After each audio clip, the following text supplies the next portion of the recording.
International Services Limited. We have our contact on the board stream above, so you can contact us on WhatsApp. Then you can also visit our website, which is streaming down the video below. Please make sure you do that, and also show us to your friends. There might be someone out there that actually needs these tutorials. Okay, we also have the Post UTME lessons ongoing in case you have interest in Post UTME or you're an aspirant of any university. So they will greatly educate you. So today I shall be treating biology, and then under this I shall be taking biomolecules. Now, we all know biomolecules is from the word biology, biological molecules. So these are basically molecules that are found within living organisms. Okay. Now, the molecules that are usually found within living organisms can either be grouped as carbohydrates, protein, lipids, or nucleic acids. This is the division of biological molecules in the body of living organisms, and living organisms includes both plant and animals. So these biomolecules, we shall be taking them one after the other and then discussing them, starting with carbohydrate, then move to lipids because they bear similar characteristics. They'll move into protein, then nucleic acids. Okay. So biomolecules generally they have certain characteristics. Like for instance, biomolecules are actually very large organic compounds. Like they have very large molecular masses. Most of them can be represented in 3D structures, that's three-dimensional structures. Then also one thing you should notice is that they are formed from condensation reactions. So these are the characteristics of biomolecules I mentioned. You can jot them down. So the first thing I mentioned is that they have large molecular mass. They have 3D structures. They can be presented in 3D structures. Then they are formed from condensation reactions. A condensation reaction is a reaction where you combine monomers together and then remove water to form the compound. Then they are polymers formed from polymerization reaction. But actually, this condensation is a polymerization reaction known as condensation polymerization. So they are polymers. Then they can be disintegrated or broken down into their monomers by the addition of water. So that means during the process of hydrolysis, they are broken down into their simpler structures. Then every biomolecule, they usually have their own functional group that determine their chemical properties. So every biomolecule has its own functional group. Okay, so these are basic characteristics of biomolecules. So we shall now begin with carbohydrates. So you have your carbohydrate. General formula for carbohydrates is CxH2OY, where X and Y are variables, that's whole number variables. They do not exist in fraction form. So let's assume that X and Y could also be the same number. Let's assume X and Y is 6. So you have C6, H2 times 6, 12, O times 6. So this, for instance, is glucose, which is also fructose and galactose. So this is an example of a biomolecule. X and Y could also be 5. You could have C5, H10, O5. This is ribose sugar, for instance. Okay, so basically this is the general formula for carbohydrates, whereby the major elements are carbon, hydrogen, and oxygen. And hydrogen to oxygen always occur in the ratio 2:1. The ratio of carbon to the others might not be the same, but always know that the ratio of hydrogen to oxygen is always the same. Like for instance, now in maltose sugar, you have C12, H22, O11. You can see here that their ratio is not the same. The ratio of 12, there's no ratio of 12 to 22 to give you fraction. But if you check from 22 to 11, you have 2:1. So always know that the ratio of hydrogen to oxygen is always 2:1.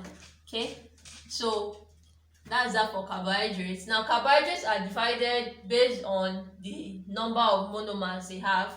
So based on the number of monomers they have, carbohydrates is divided into monosaccharides, disaccharides, and polysaccharides. Although in some cases in between here we have oligosaccharides. I will explain this later.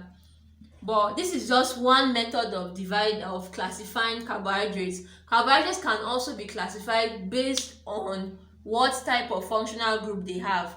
Now all carbohydrates, like I mentioned, all biomolecules always have a functional group. But carbohydrates in their case have two types of functional group. It's either they have an aldehyde functional group or they have a ketone functional group.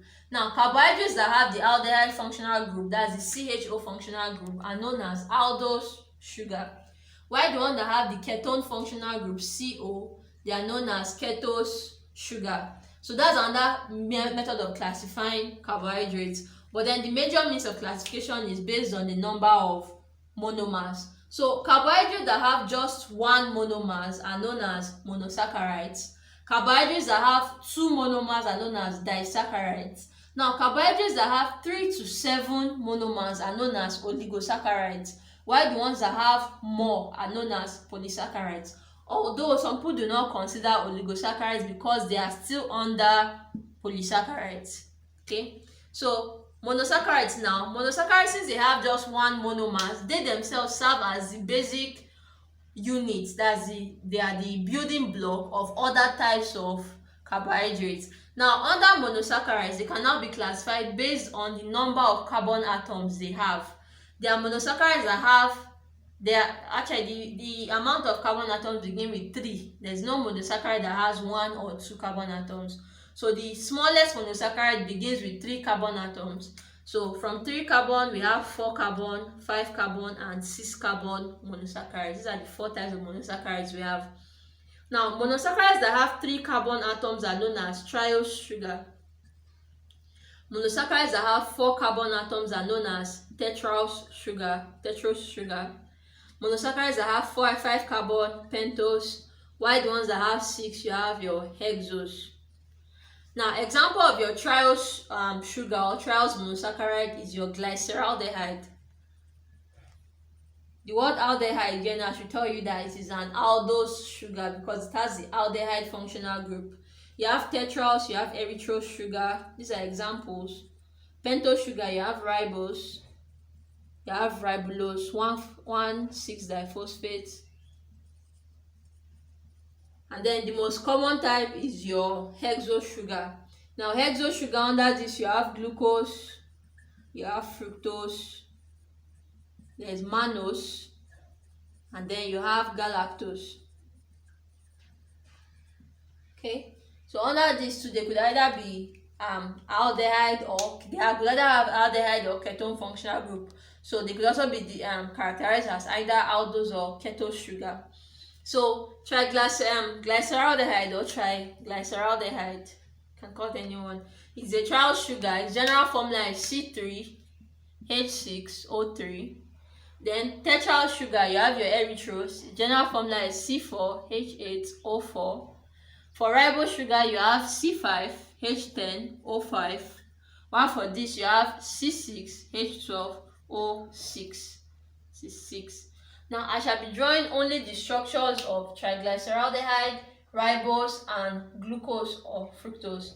So I shall give 4 structures here: the one for triglyceraldehyde, for ribose, for glucose, and then for fructose.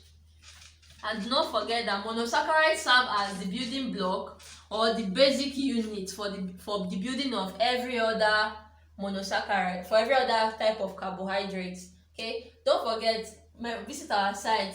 This is Lankotheory Educational Services Limited. Don't forget to check us up on other social media platforms. We're available on Instagram, on Facebook, on YouTube channels. And this is our WhatsApp contact. Can talk to us on your problems, what topics you'd also like to see to be taught in any of your courses, whether science or non-science. Okay, so let us go back to our monosaccharides. Like I said, carbohydrates are divided into 3 based on the type of monomers that are present. And then the major monomer that serve as the major type of carbohydrate that serve as building block for other carbohydrates are your monosaccharides. They are divided into 4 based on the number of carbon present in them. I'm going to start with the 3 carbon sugar or the 3 carbon monosaccharide, which is your triglyceraldehyde. Okay, now the general formula is C3H6O3. Now to draw its structure, you have C, then OH.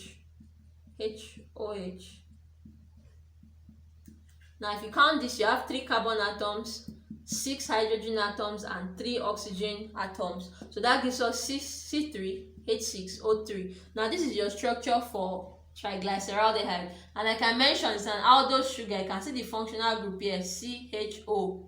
This is its functional group. Okay, now also because I told you earlier that one of the characteristics of biomolecules is that they also have a three-dimensional structure. That means that this is not the only structure for glyceraldehyde. It also has a cyclic structure. Now, a cyclic structure for carbohydrates usually formed when the carbon atom carrying the functional group reacts with the second to the last carbon atom. Now, the carbon atom carrying the functional group here is carbon 1, while the second to the last here is carbon 2, because this is the last, the second to the last. So when this carbon atom reacts with this one, it usually leads to the formation of a cyclic structure. This cyclic structure occurs like this. The hydrogen here moves up here, while the oxygen connects all three places together. So at the end, I'm going to have oxygen C,